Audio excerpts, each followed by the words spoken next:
بسم اللہ الرحمن الرحیم الحمد للہ رب العالمین وصلی اللہ علی محمد وآلہ الطاہرین۔ موضوع گفتگو مستحبات غسل جنابت۔ البتہ ذہن توجہ رہے کہ عام طور پر فقہ کتابوں میں مستحبات غسل جنابت لکھا جاتا ہے، لیکن ان میں سے کچھ مستحبات جنابت کے ہیں اور کچھ مستحبات جو ہیں وہ دیگر غسلوں کے بھی ہیں۔ لہذا پہلا وہ مورد کہ جو مستحب ہے غسل جنابت کے غسل سے پہلے انجام دیا جانا، وہ یہ کہ اگر کسی پر غسل جنابت واجب ہے اور وہ انجام دینا چاہتا ہے غسل جنابت، تو واجب نہیں ہے لیکن مستحب ہے کہ وہ پیشاب کرے۔ اب ممکن ہے کوئی سوال کرے کہ کیوں پیشاب کرے، تو جواب یہ ہے کہ یہ عمل مستحب ہے اس لیے کہ اگر مادہ منویہ کے کچھ قطرات اس کے جسم میں باقی ہیں تو وہ پیشاب کے ذریعے سے نکل جائیں۔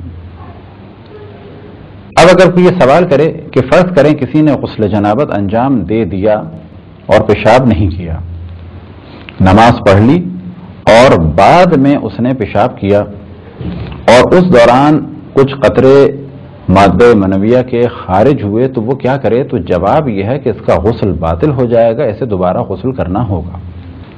بس جو پہلا مستحب عمل ہے غسل جنابت سے پہلے وہ یہ کہ پیشاب کیا جائے۔ یہ واجب نہیں ہے لیکن مستحب ہے، اور اس مستحب کا فائدہ یہاں پر نظر آئے گا کہ اگر کسی نے پیشاب کیا غسل جنابت سے پہلے اور جنابت کہ غسل کے بعد اس کے جسم سے اگر کچھ مادہ خارج ہوا اور اسے یہ شک ہو کہ یہ کیا ہے، تو اس پر غسل انجام دینا دوبارہ ضروری نہیں ہوگا۔ مستحب ہے کہ غسل سے پہلے اللہ سبحانہ و تعالیٰ کا ذکر کیا جائے، بسم اللہ، لیکن بہتر ہے کہ بسم اللہ الرحمن الرحیم۔ اور اسی طریقے سے مستحب ہے کہ غسل کے دوران کچھ دعاؤں کو پڑھا جائے، اور انہی دعاؤں میں سے ایک دعا ہے بسم اللہ الرحمن الرحیم، اشہد ان لا الہ الا اللہ وحدہ لا شریک لہ واشہد ان محمدا عبدہ ورسولہ اللہم صل علی محمد وآل محمد اللہم اجعلنی من التوابین واجعلنی من المتطہرین۔ اور ساتھ ہی کچھ اور مستحب دعائیں ہیں کہ جو تفصیل سے بعض کتابوں میں دیکھی جا سکتی ہیں۔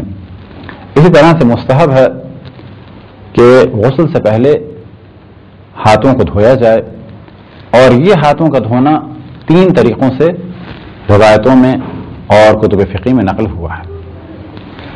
3 دفعہ دھویا جائے اس حصے کو، یہ بھی مستحب ہے، لیکن بہتر ہے کہ اتنے یہاں تک دھویا جائے، لیکن زیادہ بہتر ہے کہ کونیوں تک دھویا جائے۔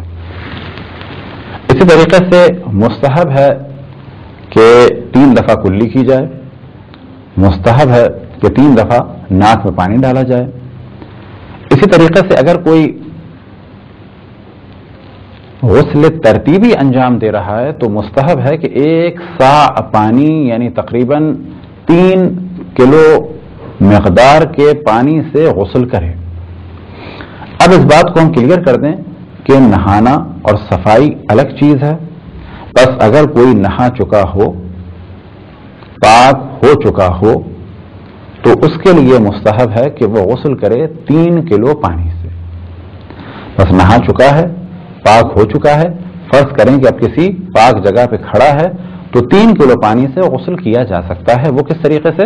کہ جس طرح سے ہم وضو کے لیے چہرے پہ پانی ڈالتے ہیں، بالکل اسی طریقے سے چہرے پہ پانی ڈالیں، سر پہ پانی ڈالیں چلوؤں سے۔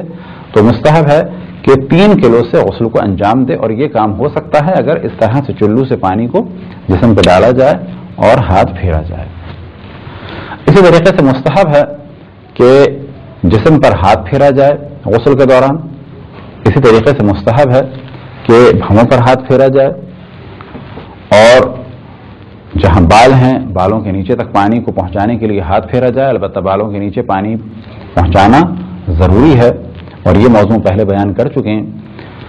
تو فرض کریں کسی کے لیے کہ جس کو بھووں میں کے نیچے پانی نہ پہنچنے کا یقین ہو، اس پر تو واجب ہے کہ پانی پہنچائے، اسی طریقے سے داڑھی کے نیچے پانی نہ پہنچنے کا یقین ہے تو اس پر واجب ہے کہ پانی پہنچائے، لیکن وہ جگہیں کہ جہاں پر پانی پہنچنے کا یقین ہے تو بھی بہتر ہے کہ ہاتھ پھیرا جائے، مثال کے طور پہ بھووں پر۔ اور مستحب ہے کہ پانی اوپر سے نیچے کی جانب آئے، پہلے اوپر کے حصے کو دھویا جائے، بعد میں نیچے کے حصے کو دھویا جائے۔ اسی طریقے سے مستحب ہے کہ موالات کا خیال رکھا جائے، یعنی پہلے سر و گردن کو دھویا تو فوراً اس کے بعد سیدھے حصے کو دھویا جائے، پھر فوراً اس کے بعد الٹے حصے کو دھویا جائے۔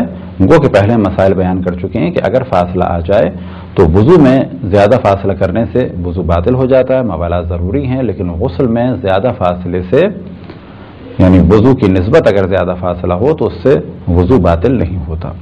یہ چند مستحبات۔ مکروہات تقریباً وہی ہیں کہ جو وضو کے بیان ہوئے، اور ان میں سے ایک مکروہ یہ کہ پانی پہنچانے کے لیے کسی سے مدد لی جائے۔